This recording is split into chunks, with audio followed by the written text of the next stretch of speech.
Australia. And welcome to tonight's episode of Life Support. The only lifestyle show that tells you exactly how to live your life. By giving you all the experts and all their expert advice. Too true. If you don't already know, I'm Penny.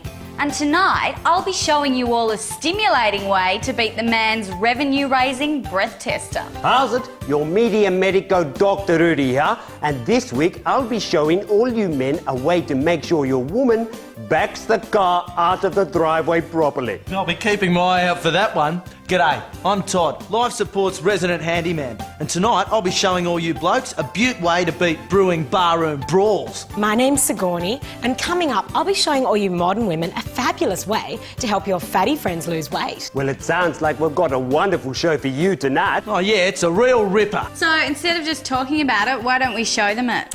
Yes, I agree. Let's get started.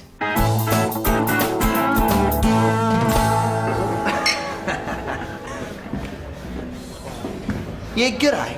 Have you ever noticed when you're out enjoying a quiet ale that you can feel trouble brewing? And sometimes it's not even your fault. If you're like me, you might even attract it for no reason whatsoever. I'll take it easy, mate. Anyway, sometimes when a simple situation turns nasty, you can feel that flying fists of fury are only seconds away. Even if, like me, you have the physical attributes to fight back, you might not want to for moral or personal reasons. I mean, my hands are my tools of trade, and I'd never risk them to settle a drunken score. But no one likes being called a coward just for backing down. Well, tonight, I'm going to show you how to triple your chances of walking away from an altercation unscathed. In nature, animals use tricks and subterfuge to ward off predators.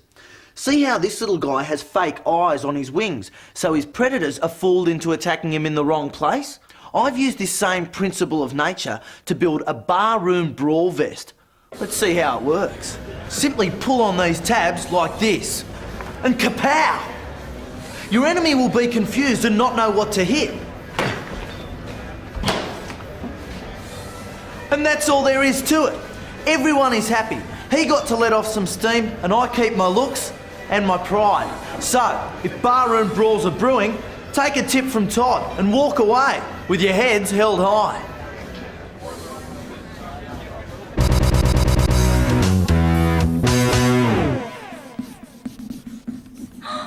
Jonathan, you naughty boy! That's gonna get me fired, you little shit! I ought to belt the living... Great, isn't it? Have you ever found yourself in this predicament? You'd love to belt the bejesus out of the baby you're sitting, but you can't. Bashing kids just isn't the done thing anymore. In fact, in some states, it's illegal. So, for those of you who aren't prepared to move interstate, today I'm going to show you a non-violent way to punish a child. No, Jonathan. Take the little brat to the movies. Now, I know what you're thinking. Isn't going to the movies a treat? Not if you take them to see an Australian film. No, I want to go home. Well, you should have thought about that before you trashed your parental paintwork, you little tool. 90 minutes of what the Australian Film Council reckons is culturally relevant is exactly what you deserve.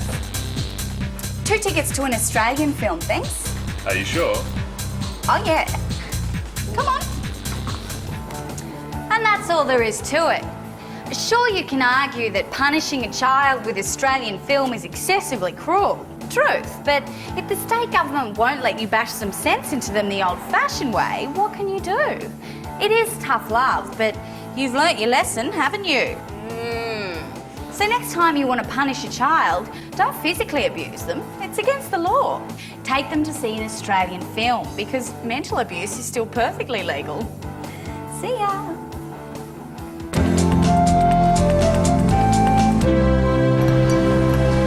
One of the problems of being a modern woman is while I'm beautiful, socially active and still available, most friends my age are married, so they've grown fat like their husbands. Having fat, frumpy friends means you can't afford to be seen with them in public anymore. And with no all-girl posse to go nightclubbing with, how am I expected to meet any eligible men? Well, today, I'm going to show you how you can get your fat friends fit for a full-on hottie hunt.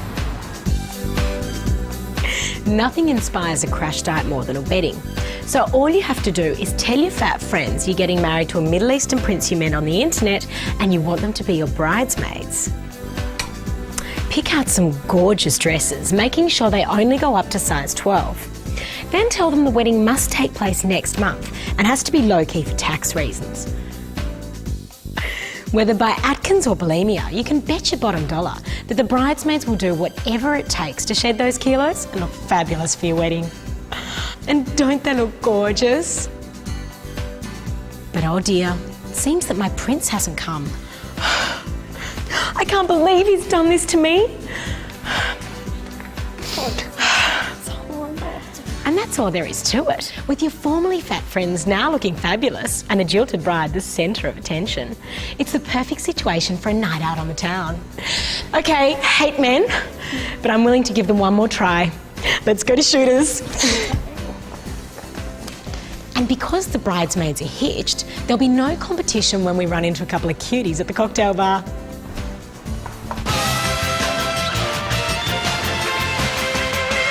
Well, young Benny, here we are again with the mailbag, and I'm very happy to say I've received no more threatening letters. Yeah? Yes, for a couple of weeks now. Whoever's been sending them must have lost interest because they just seem to stop. And I've got to say, you do seem more relaxed now. Back to your old self. That's true. I really do feel quite good. And it's given you the chance to pay more attention to things and people that actually matter. That's right. And I must say, I'm very glad about that. Well, good.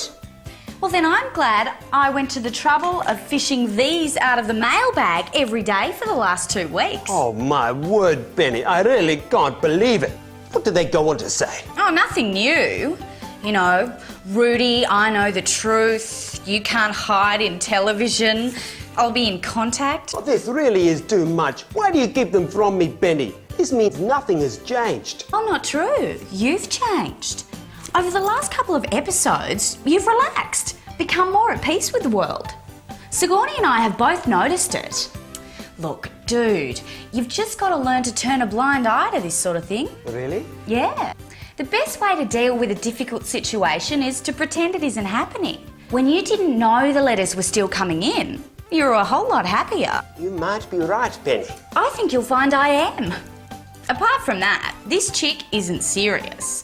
If she was going to do anything, she would have done it by now. Thank you for the reassurance, Benny. That's cool, Doc. So, what's up next? I don't know. Why don't we take a look and see?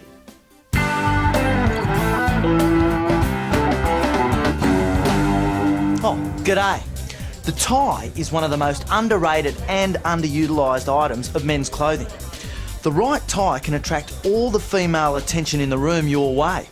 Like the colourful tail of the male peacock, bright colours can work wonders. But there's always bound to be someone wearing a tie brighter than your own. Well, today, I'm going to show you a tie trick that works beyond colours and will guarantee you the attention of every female in the room, every time. The queue for the women's bathroom is always longer than the men's. Is that because they take longer to relieve themselves? Not at all. They take exactly the same amount of time. The reason women spend longer in there is because they're looking at themselves in the mirror. That's right. All women have a frequent need to look at their own reflection. So, if you want a tie that's going to attract the attention of women, wear a tie made from a mirror. All the attention in the room, guaranteed, because for a woman, there's nothing in the world quite as interesting as her own reflection. Oh, g'day, little lady.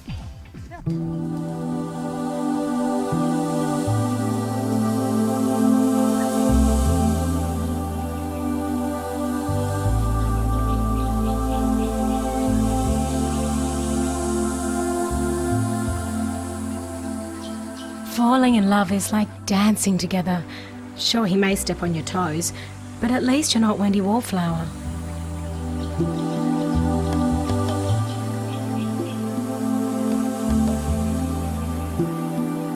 I don't think women should get paid maternity leave. If you haven't found a man who can afford to support you, you shouldn't be getting pregnant.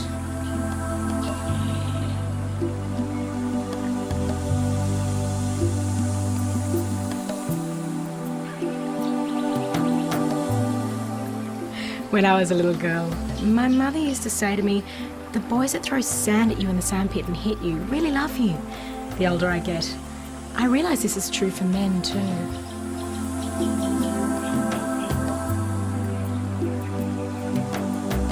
What celebrities do I admire? Well, you would know them because they're hard at work being celebrities in their own home.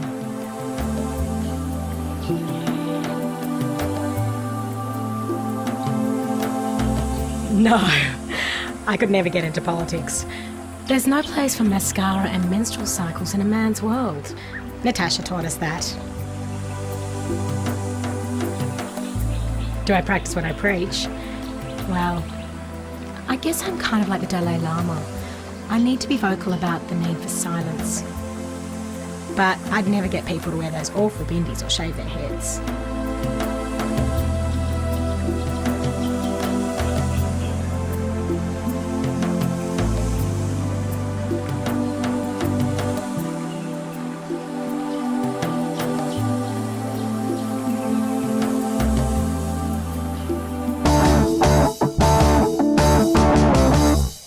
Recently, the government's been cracking down on youth drink driving. They're dropping the blood alcohol limit for under 21s, so it's not 0.05 and it's not 0.02, it's 0.00. And you know what? For once, I agree with them. I think the government's doing the right thing. It's stupid to drink and drive when it's so easy to get caught, especially when you don't need to get drunk to relax. Let me show you. If the government won't let you drink, then get into petrol sniffing instead. It's only 90 cents a litre. You don't have to be 18 to buy it. And by killing your brain cells and retarding your brain function, it makes you as high as a kite. But best of all, when you get stopped for erratic driving, you won't have a blood alcohol reading. Plus, the cops won't suspect a thing if you smell like petrol. After all, you're sitting in a car. You can go now. So for once, listen to the man. If the government doesn't want you to drink and drive, then don't drink and drive. It's stupid when there are other, easier ways to share a high with your car. See ya.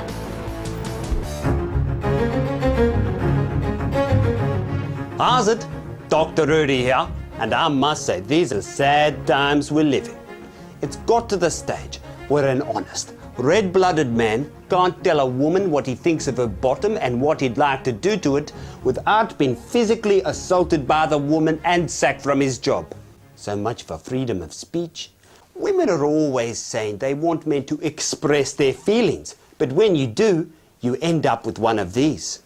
Don't worry, my friend. I have a solution. When you speak to women, there's no need to think before you speak, so long as you speak a bit differently. It's a fact of life. You can say exactly what you want about the most intimate reaches of a woman's anatomy as long as you sound gay when you say it. I have to sound happy. No, you have to sound homosexual. Don't worry, impersonating a homosexual isn't as daunting as you might believe. Say exactly what you really want to say to a woman, only this time speak through your nose, lisp your sibilants and say girlfriend at the end of each sentence. You try. Oh, I'd love to sink my teeth into that pert little butt, girlfriend. You're so naughty.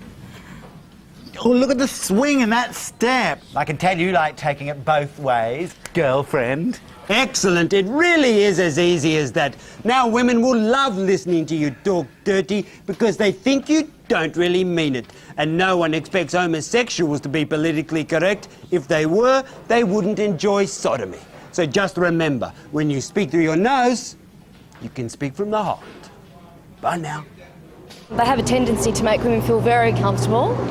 So yeah, I'm sure they can get away with a few things as opposed to straight men. At our age, it's kind of cool to pretend or make girls think that you might have sort of tendencies that way. Yeah, a lot of gay guys coming in this shop too. They get away with it, yeah, no problem at all. And they say whatever they want, the girls just laugh and hug them. If we say anything like that, you know, I'll be in jail. So yeah, especially with my haircut. Girls love it. So do the boys.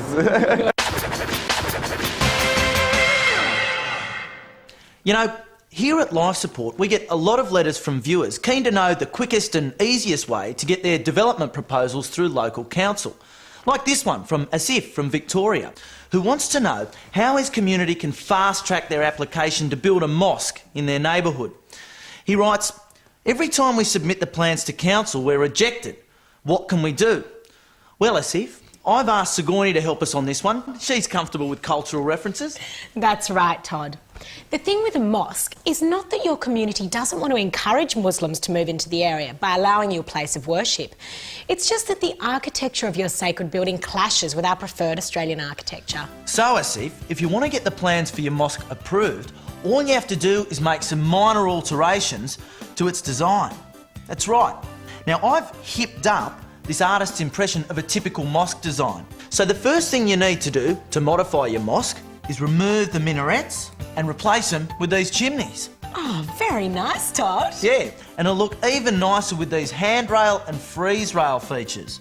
Not only that, but the addition of a gable. Oh, how quaint. And you just can't get enough of these turned balusters. Oh, I love those. And the koala stained glass feature window. And there you have it. A dinky-die Aussie Federation mosque. And you don't just have to stop at decorative timberwork.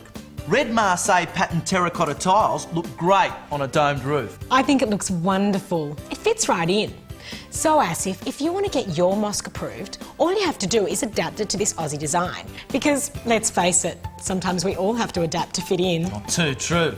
But for now, why don't we fit in another segment?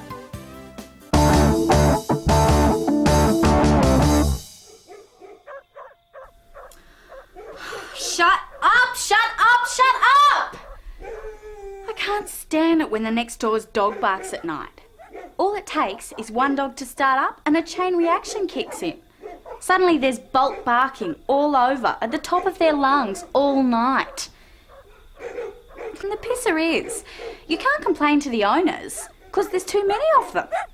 And you don't know where they are. So, it's time to get some pets of your own and get even. These are cane toads. These guys were introduced into Queensland to wipe out the cane beetle. These glands on a single toad can excrete enough poison to wipe out your neighbourhood's entire dog population. Oh, and the best thing is they breed like crazy. So, just let a couple of these guys go in the backyard and in a couple of weeks there'll be hundreds of them. Suddenly you'll start to notice less dogs barking at night and you'll be treading in less crap on the streets.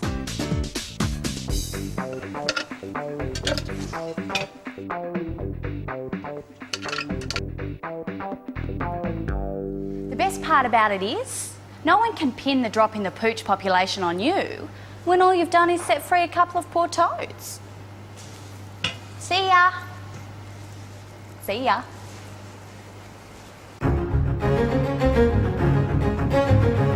How's it? Dr. Rudy again.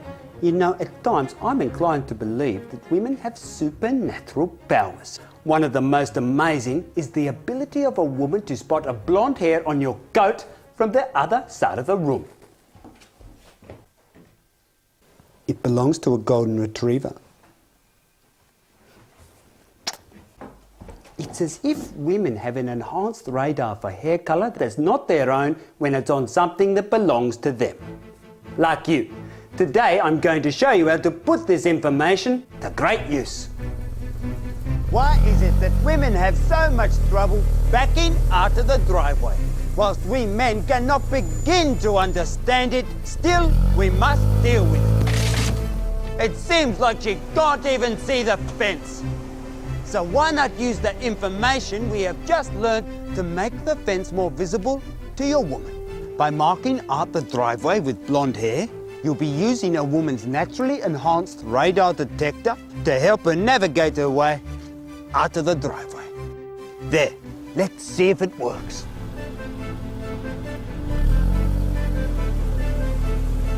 Absolutely amazing. Bye now.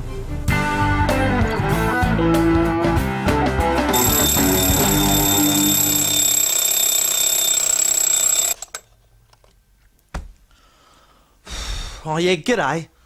Again. Look, not many people realise the damage done to their nervous system by starting each day with this. It means that the body spends a few minutes of each precious day in a panic, with subsequent time being spent calming down and convincing itself that it isn't in any danger. So Todd's come up with a nicer way to start the day. All you'll need is a frying pan, a few morsels of bacon and a timer, like this one.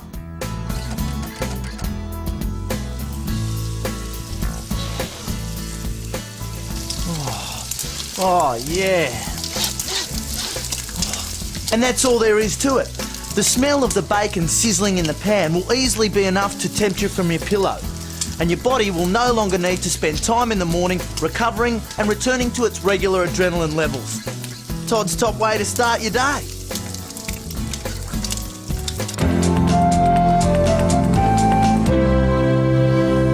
If you're like me, when you hang out your washing, you always match the colour of the pegs with each other and then choose the peg colour that complements the colour of the clothing.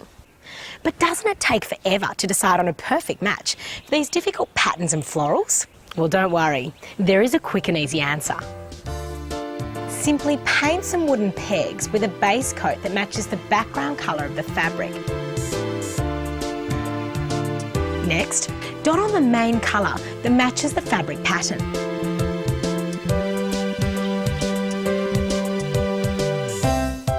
When that dries, you can successively add other colours from the garment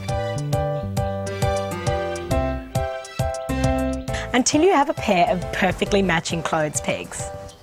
And that's all there is to it. You can make many pairs to match all the patterns and florals in your wardrobe. You'll never have to suffer the jarring effect of mismatched clothes pegs ever again.